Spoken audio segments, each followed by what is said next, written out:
दोस्तों, शिव पुराण जो भगवान शिव के जीवन, उनके कार्य और उनके भक्तों की कथाओं से समृद्ध है। एक ऐसी दिव्य ग्रंथ है जो जीवन के कई पहलुओं पर प्रकाश डालती है। इस पुराण में ऐसी कथाएं हैं जो हमें जीवन के सत्य और धर्म का ज्ञान कराती है।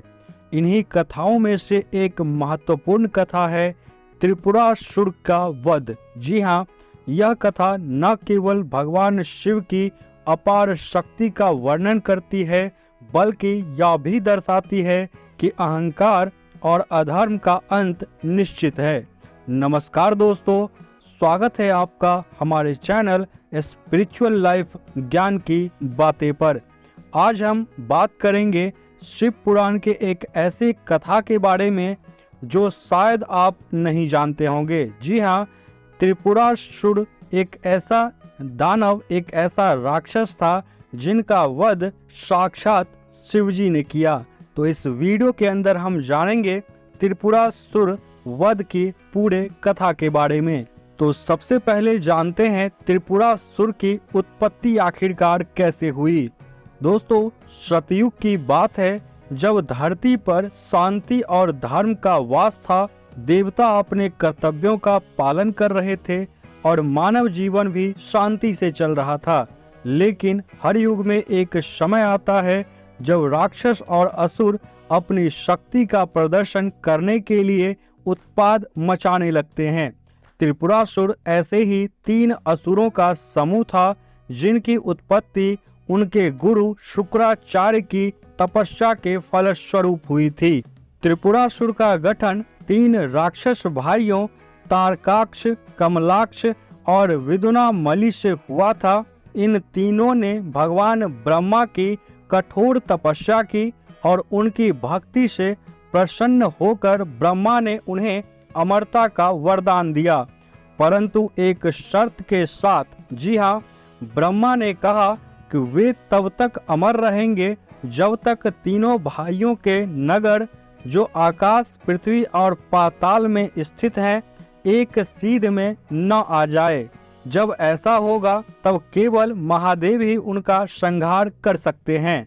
त्रिपुरासुर का आतंक बहुत ज्यादा था। जी हाँ, त्रिपुरासुर के आतंक के बारे में भी आपको बता दे। वरदान प्राप्त करने के बाद त्रिपुरासुर ने देवताओं और मानवों पर अत्याचार करना शुरू कर दिया। उन्होंने अपनी शक्तियों से 3 भव्य नगरों का निर्माण किया। स्वर्ण का नगर आकाश में, रजत का नगर पृथ्वी पर और लोहा का नगर पाताल में। इन नगरों को त्रिपुर के नाम से जाना गया। तीनों नगर अमेघ थे और कोई भी देवता उन्हें नष्ट नहीं कर सकता था। त्रिपुरासुरों ने स्वर्ग पर आक्रमण किया और देवताओं को पराजित कर दिया। इंद्रदेव, वरुण देव, अग्निदेव, वायुदेव और अन्य सभी देवता त्रिपुरासुर के सामने असहाय हो गए। त्रिपुरासुरों का अहंकार दिन प्रतिदिन बढ़ता गया और वे स्वयं को सबसे श्रेष्ठ मानने लगे। उनके अत्याचारों से तीनों लोक त्राही त्राही करने लगे। मानवता संकट में थी, देवता भी भयभीत थे और चारों ओर अराजकता फैलने लगी। देवताओं को जब कोई रास्ता नहीं मिला तो वे भगवान विष्णु की शरण में गए। विष्णु जी ने उनकी बातें सुनी और उन्हें बताया कि केवल महादेव ही त्रिपुरासुर का वध कर सकते हैं।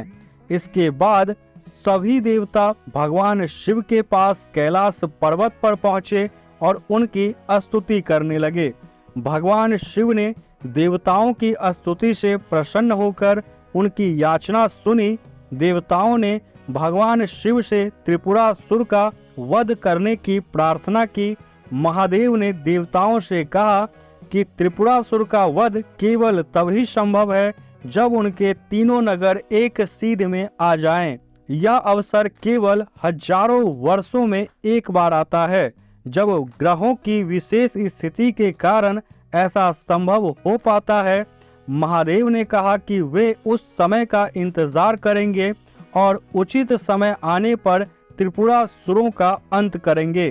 त्रिपुरासुरों का अहंकार। जी हाँ, इस बीच त्रिपुरासुरों का अहंकार चरम पर पहुंच चुका था। उन्होंने अपनी शक्तियों के मद में चूर होकर स्वयं को देवताओं से भी श्रेष्ठ मान लिया था। वे यह भूल गए थे कि उनके वरदान की भी एक सीमा है। त्रिपुरासुर के नगरों में ऐश्वर्य और विलासिता का जीवन व्यतीत हो रहा था और वे अपने अत्याचारों से तीनों लोगों को आतंकित कर रहे थे। उनकी शक्ति और शक्ति के अभिमान ने उन्हें अंधा कर दिया था। जी हाँ, त्रिपुरासुरों ने भगवान शिव का भी अपमान करना शुरू कर दिया। उन्होंने शिव भक्तों पर अत्याचार किए और उनके मंदिरों को नष्ट करने लगे। उनकी क्रूरता और अन्याय से चारों दिशाओं में हाहाकार मच गया। त्रिपुरासुर यह नहीं समझ सके कि उनके अहंकार का अंत निकट है। अब दोस्तों, त्रिपुरासुर के आतंक से मानव हो या फिर देवता हो, सभी त्राहिमाम हो गए थे। तो अब भगवान ने त्रिपुरासुर का वध करने का सोचा, तो वध की तैयारी में लग गए सभी देवता। समय बीतता गया और वह दुर्लभ अवसर आया जब त्रिपुरासुर के तीनों नगर एक सीध में आने वाले थे। भगवान शिव ने अपनी तीसरी आंख से यह अवसर देख लिया और वध की तैयारी शुरू कर दी। देवताओं ने भी भगवान शिव के लिए एक विशेष रथ का निर्माण किया। रथ के 4 पहिए 4 वेद थे। रथ का सारथी स्वयं ब्रह्मा थे और भगवान विष्णु ने धनुष का रूप धारण किया। इस अद्भुत रथ पर आरूढ़ होकर भगवान शिव ने अपना दिव्य धनुष उठाया और ब्रह्मांड की समस्त ऊर्जा का संग्रह किया। उन्होंने पिनाक नामक बाण का संधान किया जो त्रिपुरासुर का विनाश करने में सक्षम था। जैसे ही तीनों नगर एक सीध में आए, भगवान शिव ने अपने धनुष से वह बाण छोड़ा। बाण बिजली की गति से तीनों नगरों की ओर गया और पल भर में उन्हें भस्म कर दिया। भगवान शिव के दिव्य बाण से त्रिपुरासुर के तीनों नगर ध्वस्त हो गए और उन नगरों में रहने वाले असुर भी जलकर नष्ट हो गए। त्रिपुरासुर का आतंक हमेशा के लिए समाप्त हो गया और देवताओं ने राहत की सांस ली। चारों दिशाओं में भगवान शिव की जय जयकार होने लगी। देवताओं ने महादेव की स्तुति की और उनके इस पराक्रम की सराहना की। त्रिपुरासुर का वध केवल एक असुर समूह का अंत नहीं था, बल्कि यह अधर्म, अहंकार और अन्याय के अंत का प्रतीक था।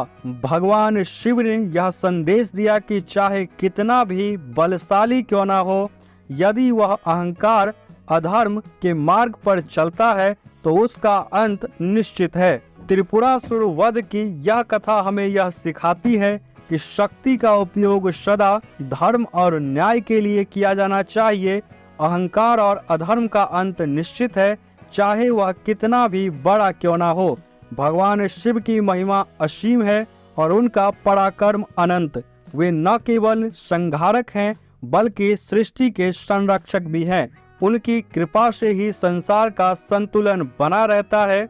यह कथा हमें यह भी प्रेरणा देती है कि सच्चा बल और शक्ति वह है जो अहंकार से रहित हो और जिसका उद्देश्य सदा लोक कल्याण हो। त्रिपुरासुर जैसे राक्षसों का अंत इसलिए होता है क्योंकि वे अपनी शक्तियों का उपयोग अनुचित रूप से करते हैं। भगवान शिव का यह पराक्रम हमें यह सिखाता है कि सच्चे धर्म की रक्षा करने के लिए कितनी भी बड़ी चुनौती क्यों ना हो, अंततः विजय धर्म की ही होती है। तो दोस्तों, आपको यह कथा कैसी लगी, वीडियो के नीचे कमेंट जरूर करिएगा। चैनल पे पहली बार आए हैं, चैनल को सब्सक्राइब और लाइक शेयर जरूर करिएगा। धन्यवाद।